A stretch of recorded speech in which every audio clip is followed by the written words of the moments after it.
Hello বন্ধুরা, আশা করি সবাই ভালো আছেন। আজকে গেদে বর্ডার এবং বেনাপোল বর্ডার সম্পর্কে নতুন কিছু তথ্য দেবো আপনাদের মাঝে।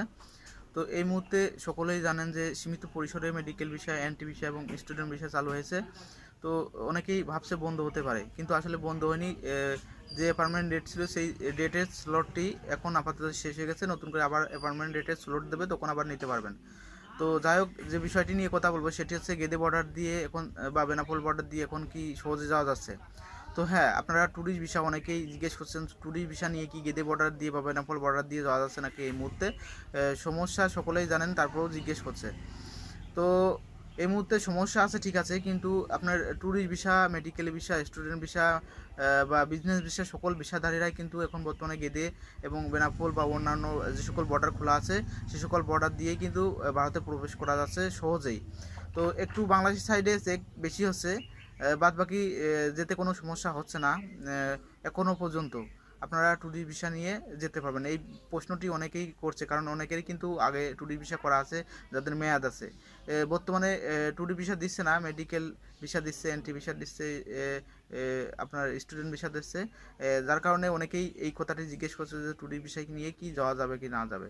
তো ট্যুরিস্ট ভিসা যাদের আছে বা যাদের মেয়াদ আছে তারা অবশ্যই যেতে পারবে। ভিসার মেয়াদ থাকলে অবশ্যই যেতে পারবে, কোনো সমস্যা হবে না। আপনি গেদে বর্ডারে গেলেও সমস্যা হবে না, বেনাপোল বর্ডার দিয়ে গেলেও সমস্যা হবে না, অন্যান্য বর্ডার দিয়ে গেলেও সমস্যা হবে না। তবে বাংলাদেশ সাইডে একটু চেকিং করবে। আপনারা সকল কাগজপাতি, যে সকল কাগজপাতি ভারতে যেতে লাগে, তো সে সকল কাগজপাতির সাথে নেবেন। যেমন হচ্ছে আপনার এনওসি, আপনি কি করেন সেই ডকুমেন্ট, এবং আপনার যে ডলার এন্ডোসমেন্ট, সে সকল কাগজপাতি, ভ্রমণ ট্যাক্স, এইগুলো নিয়ে আপনারা যেতে পারবেন সহজে, কোনো সমস্যা হবে না। তো আরেকটি বিষয় অনেকেই বলছে যে এখন বর্তমানে যে মাঙ্কি পক্স একটা কিছুদিন একটা ভাইরাস এসেছিল, যার কারণে একটু সতর্কতা ছিল, সেটি কিন্তু এখন নেই, আপনারা সহজেই যেতে পারবেন। তো বেনাপোল বর্ডার দিয়ে গেলেও সহজে যেতে পারবেন, এখন ভিড় একটু কম আসে, নতুন করে ভিসা দিচ্ছে, হয়তো সামনে আবার ভিড় হতে পারে। আপনি বেনাপোল বর্ডার দিয়েও সহজেই যেতে পারবেন, গেদে বর্ডার দিয়েও সহজেই যেতে পারবেন, তেমন কোনো ভিড় নেই। তো টাকার মানের কথা বলবো, এখন বাংলাদেশি টাকার মানটা একটু কম, অনেকেই বিষয়টি নিয়ে জানতে চাচ্ছে। তো বাংলাদেশি টাকা আপনি যখন নিয়ে যাবেন, তখন আপনার এই পারে যদি কোনো এজেন্সি বা কোনো দালালের সাথে পরিচিত থাকে, তাহলে তাদের কাছে টাকা রেখে গেলে ভারতে গিয়ে টাকা নিলে একটু টাকার মান বেশি পাবেন। অনেকেই কিন্তু ভয়ে নেয় না।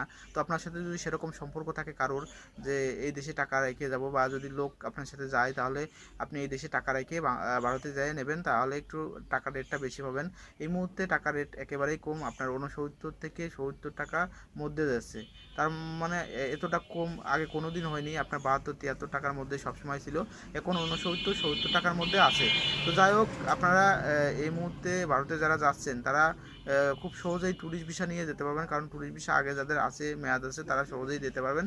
আর ভিসা সেন্টারে কী অবস্থা আপনারা সকলেই জানেন, হয়তো সামনে খুব দ্রুতই ট্যুরিস্ট ভিসা জমা নিতে পারে, কারণ আস্তে আস্তে সব কিছু স্বাভাবিক হচ্ছে।